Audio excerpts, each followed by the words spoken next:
Perkembangan mode di era pemerintahan Louis.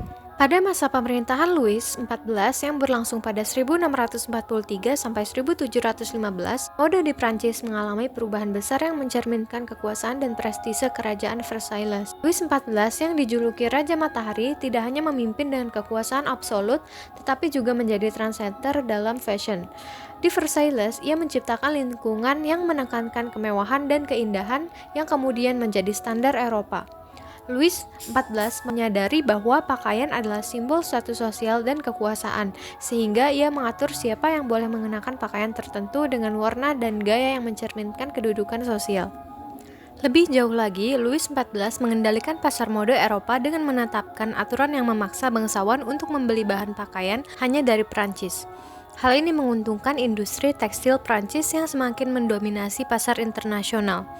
Louis XIV juga memperkenalkan peraturan ketat di Istana Versailles, di mana setiap tamu yang hadir di hadapannya harus mengenakan pakaian yang berbeda. Tidak boleh ada yang mengenakan pakaian serupa pada kesempatan yang sama. Tujuan dari aturan ini adalah untuk memastikan bahwa setiap individu menunjukkan keunikan dan kemewahan mereka, sekaligus menciptakan kesan visual tentang keberagaman dan status tinggi di kalangan bangsawan. Dengan cara ini, Louis XIV tidak hanya membentuk mode di Prancis, tetapi juga mempengaruhi perkembangan fashion di seluruh Eropa, menjadikan Versailles sebagai pusat inovasi fashion yang sangat dihormati di dunia. Pada tahun 1780-an, mode menawarkan berbagai pakaian yang sesuai dengan kesempatan tertentu, baik untuk wanita maupun pria. Berikut adalah fashion pada wanitanya. Yang pertama, robe retroussé dan lepers, yaitu berupa gaun sederhana dan praktis yang populer di masa Louis XV dan Louis XIV, biasanya dikenakan oleh kalangan menengah dan pelayan.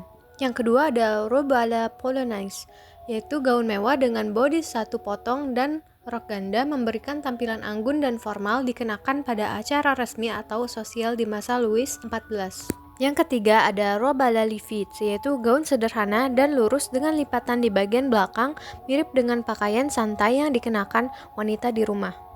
Selanjutnya ada caraco, yaitu versi lebih santai dari robe à la polonaise dan robe à la française, dikenakan dalam situasi yang lebih santai dan casual dengan potongan di bawah pinggang dan basku pendek. Selanjutnya ada grand habit de cour, yaitu gaun mewah dengan rok sutra atau satin dihiasi simbol kerajaan dan bulu ermin di dalam manteu, serta dilengkapi dengan pannier yaitu hop skirt untuk memberi volume, dikenakan di acara resmi istana.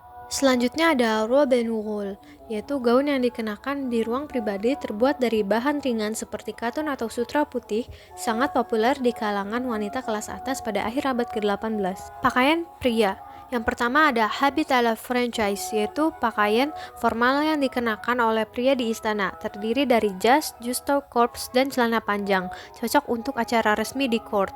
Yang kedua ada frock, yaitu jas pendek yang dikenakan oleh pria di kota atau sebagai bagian dari seragam, dengan kerah dan basku panjang di belakang, sering dipakai dalam kegiatan sehari-hari atau acara formal yang lebih santai. Yang ketiga adalah men's grand habit de cour, yaitu pakaian kerajaan yang dikenakan pada acara penting seperti upacara penobatan, terdiri dari jas mewah dengan regalia dan simbol kerajaan yang menunjukkan status pemakaian.